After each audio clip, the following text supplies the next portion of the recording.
Now, you know the question I'm going to ask you. Yes. They always, what Yusuf is saying, it's, I can put it within the assumption for what the Israelis can look at what Hamas can do. But the other assumption and the other fact on the ground right now is we have a strong leader, which is Abu Mazen, as a president, and he's going for the conciliation. And when we get the conciliation, as far as we heard from Hamas leaders that they will accept a state on the West Bank and Gaza, and this is said publicly by Khalid Mashal, the head of Hamas, that he will accept that fact on the border of 1967. So we both in the same element. The Hamas issue, I don't want to talk about Hamas per se, but I wanted to talk about our democracy and the democracy that I was listening all this morning about the democracy that everybody is embracing all over the Arab world. I think we started this before any Arab country to have a real democracy. Unfortunately, our democracy was not accepted by you and the international community, especially the Americans. And we don't know which kind of democracy that you want us to have. If you have a special trail democracy that you want us to be, please tell us, because we will do it according to your acceptance.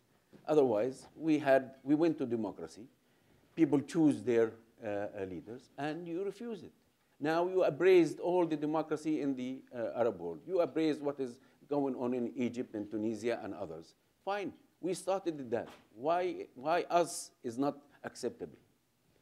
Within democracy, then you can judge people by what they do. And this is exactly what I heard last night from Mr. Burns saying that Secretary Hillary Clinton, she said, we don't judge people for the party who will rule the country, but we will judge them by their acts on the ground. So give us a chance. We will go for our democracy, and our democracy, we will establish our state, and we want it to be part of the international organizations, in which also you are saying no to us. We want it to be part of the international arena. We want it to act as a member, full member of state within that arena that can be acceptable. We have obligation toward that. We have to contribute to that. We have to be part of that. We have to obey by the rules and regulation of the international arena. And you saying no to us. We go to a UNESCO, which is only agriculture, agriculture, archaeological and cultural, heritage, scientific, and all that, and you're denying our right to be a member of that institution.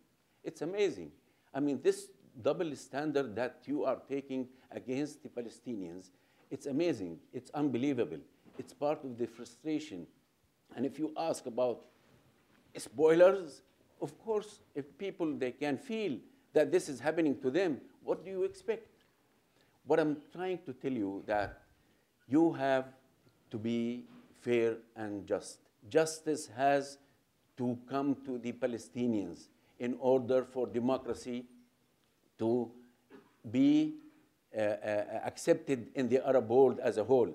If anybody thinks that these revolutions and the youth revolution in the Arab world is not with us, he's mistaken. Make no mistake, it is with us.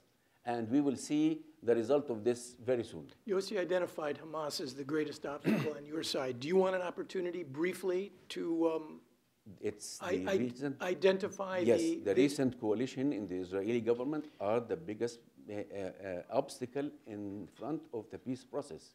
They don't want to go for peace. They want to control us. They want us to be under occupation forever.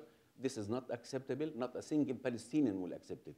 Not only from radicals or no, from a man of peace, I will not accept it. We are seeking our freedom, our dignity, and our opportunity for the future. And we are asking the whole international community why you are against this for us to happen like it is happening in your country. We are asked the United Nations to answer us. We don't want anybody to say whether they accept us or not. No, we have the United Nations, all the countries, to answer us why they are against our freedom, our dignity, and our opportunity for the future, in which you are praising all what is happening in the Arab world right now, because they are asking for their freedom and dignity and a better future. Okay, so we have two minor obstacles. A duly elected government, a product of a very curious political system, that is to say, the Netanyahu coalition on one side, and a fundamentally divided Palestinian polity, politically, geographically, perhaps, well, and philosophically. So it's a good transition now that we've created a certain foundation of challenge among Israelis and Palestinians to turn to my next question, which is, and I'll start with, I think I know your answer to this, but I'll give you a chance to come back to it, but I would like to hear yours. If you had your proverbially 5 minutes, actually, but don't take 5 minutes, with our current president, what would you tell him to do during the course of the next year? I would ask the other question, what would you tell him to do generally, but that would deny and ignore the reality in which he lives. But given that reality, that elections are less than a year away, given his current predicament, which has nothing to do with your part of the world, what would you tell him? What would you ask of him? What would you try to explain to him? Briefly. I would try to explain to him that, regretfully, right now, it is impossible to implement neither the Obama parameters, which have never been published, or the Clinton parameters, or the Geneva Initiative. And that the efforts to put both sides together in one room are childish, naive, and inexplicable. I don't understand what happened in the last 2.5 years. I mean, if this is the case, you have an Israeli government which was not elected to implement the Geneva Initiative.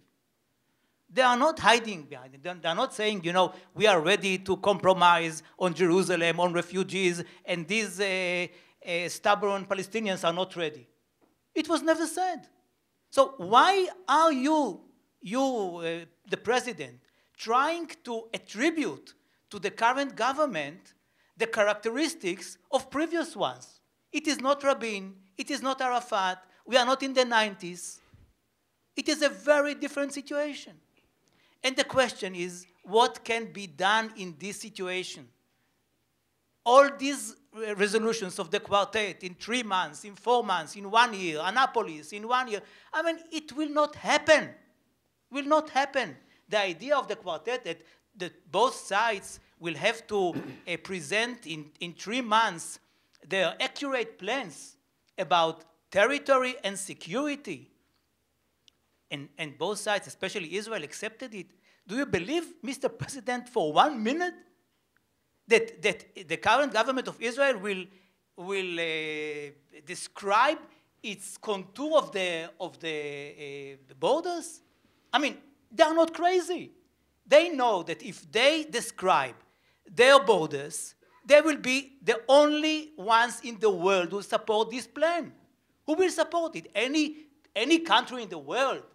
We, half of the people in Israel, center-left. So it is only the right and the extreme right which will support it. He is not, I mean, the guy is not a stupid guy. The last thing in the world for him is to present a map, his map, with the Jordan Valley, with 40 years of Israeli border guard and whatever there. So he will never do that. So rather than to try and relate to him, and he was democratically elected in order to prevent the Geneva Initiative and such solutions, in order to try and to attribute to him the characteristics of his predecessors, And without ignoring the situation on the ground with Hamas, I hope that Samir is right. I hope with him. But I'm not sure. So what one thing would you ask of him? Go for the second phase of the roadmap. I hate it. It is a mistake, as the unilateral withdrawal from Gaza was a mistake. But without my votes in the Knesset of my party, it would have never happened. And I don't regret it, because I don't want to continue the occupation. And if, regretfully, there is no chance for a permanent agreement now, rather than wait until your next elections, and you never know in 1 year what might happen, it might be a very, very nice situation. The Palestinians will accept the current situation, like our occupation, everything else, and you will win the next elections. Or it might be a fire in the Middle East. You never know these things. So try and see what is possible right now. The second, I mean, I don't like the roadmap, although both sides accepted it. It became a UN resolution. If both sides accepted it, and if they attribute importance to the UN, let us implement it. It is true that the first phase of the roadmap was much more implemented by the Palestinians than by Israelis. But the second phase is a Palestinian state in provisional borders. They can have another 20, 30% of the West Bank, be recognized by Israel first and then by the whole world as a state, and then continue the negotiations between two governments. This is not the original Oslo plan, but I'm not addicted to the original Oslo plan. I'm happy that something will happen, and I believe that this is something that the American president can control, can guide, can ask his people to try and check it seriously, and then it might be the new reality. Thank you.